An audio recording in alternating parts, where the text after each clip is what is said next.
Hey friends, today we are going to be reading a collection of poems called At Home in the Wild.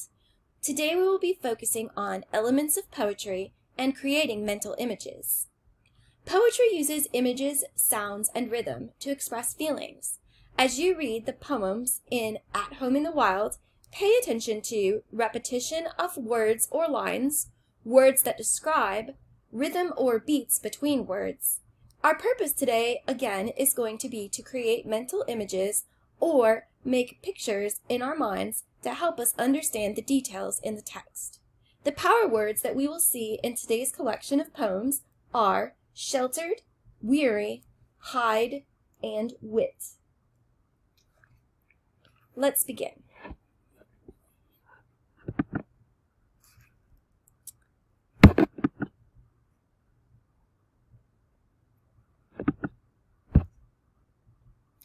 Polar Bear Family by Eileen Spinelli. Polar Bear Mama moves with grace to find a sheltered winter place. She digs a snow cave wide and deep where she and baby cubs can sleep. Come spring, the cubs set out for fun. They romp all day in the Arctic sun. They slip and slide, they race and roam, then weary ride their mama home. Let's create some mental images here. In the second stanza, the poet says that the cubs romp all day in the Arctic sun.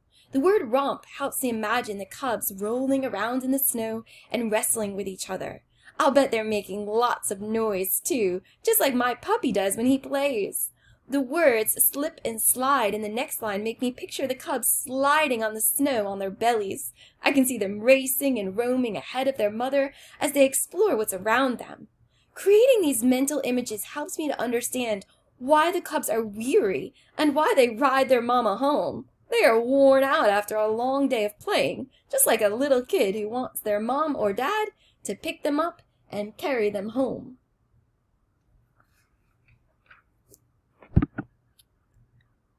Our next poem is called Big Brown Moose by Joyce Sidman.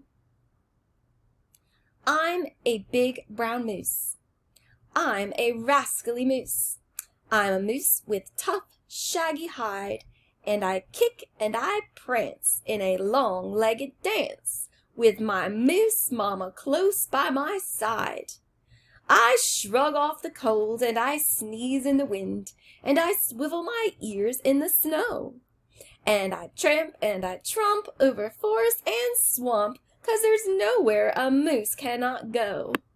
I'm a big brown moose, I'm a ravenous moose, as I hunt for the willow and yew.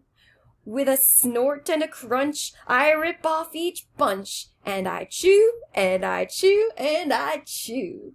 When together we slump in a comfortable clump, my mountainous mama and I give her a nuzzle, a velvety muzzle.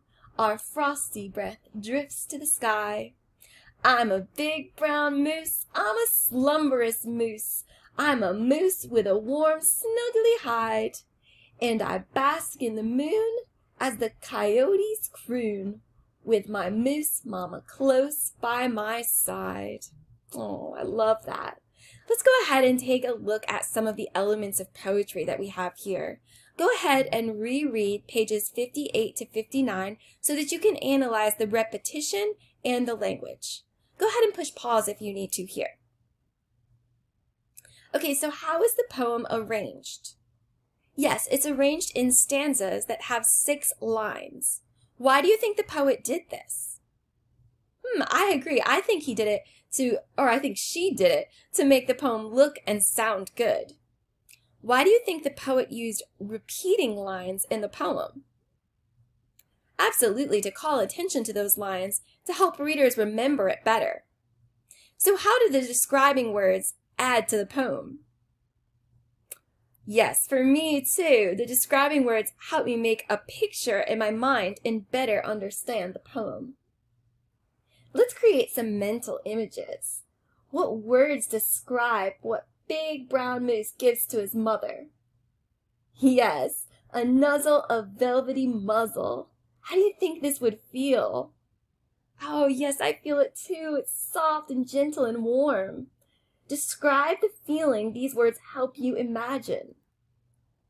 Oh, me too. It makes me think of loving and safe and being protected and cozy. I love it. Let's look at our next poem. This poem is in the form of a song. We see that because we see the musical notes on the page. The title of this is Over in the Meadow. Let's go ahead and read. Over in the meadow, in the sand and the sun, lived a sweet mother frog and her little froggy one. Croak, said the mother, I croak, said the one. So they croaked in the sand and the sun. Over in the meadow, in the stream so blue, lived a shiny mother fish and her little fishies too. Croak, said the mother, we croak, said the two. So they swam in the stream so blue. Over in the meadow, on a branch of the tree, lived a wise mother bird and her little birdies three. Sing, said the mother, we sing, said the three. So they sang on a branch of the tree. How many of you have heard this before? I have. I absolutely love this one. I'm tempted to sing, but I'm going to hold off and not do that. Let's go ahead and reread the song on pages 60 to 62 to analyze visual patterns and rhythm in Over in the Meadow. Go ahead and press pause if you need to. So why do you think Over in the Meadow begins this way? Yeah, the text is a song. How is it organized? Exactly, it's organized in numbered stanzas or verses, right? Because it's a song, it's verses with 4 lines each.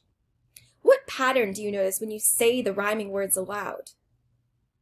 Yes, the words at the end of the lines in each stanza rhyme with the number of baby animals the stanza describes. What effect does the rhyme have? Yes, the words have a beat or a rhythm.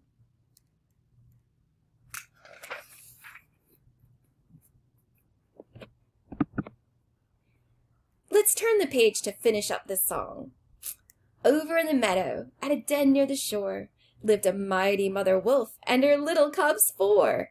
Howl, said the mother, we howl, said the 4. So they howled at their den near the shore. Over in the meadow, in a busy beehive, lived a fuzzy mother bee and her little bees 5. Buzz, said the mother, we buzz, said the 5. So they buzzed in the busy beehive. Let's create some mental images now that we've finished with this song. I've noticed a lot of words in this song help me hear the animals as well as see them. In stanza 4, the songwriter says that the mother wolf and her cubs howled and howled.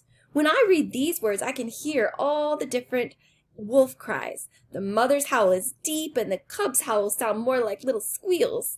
Then, in the last stanza, the word buzz helps me to imagine the loud buzzing noise of all the bees as they fly around the beehive. That sound is very different from the loud howling of the wolves. Let's take a look on page 63.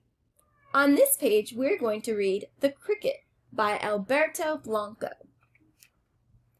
The night contains his wit, his music and his silence. For each star is a cricket in the grass in the sky.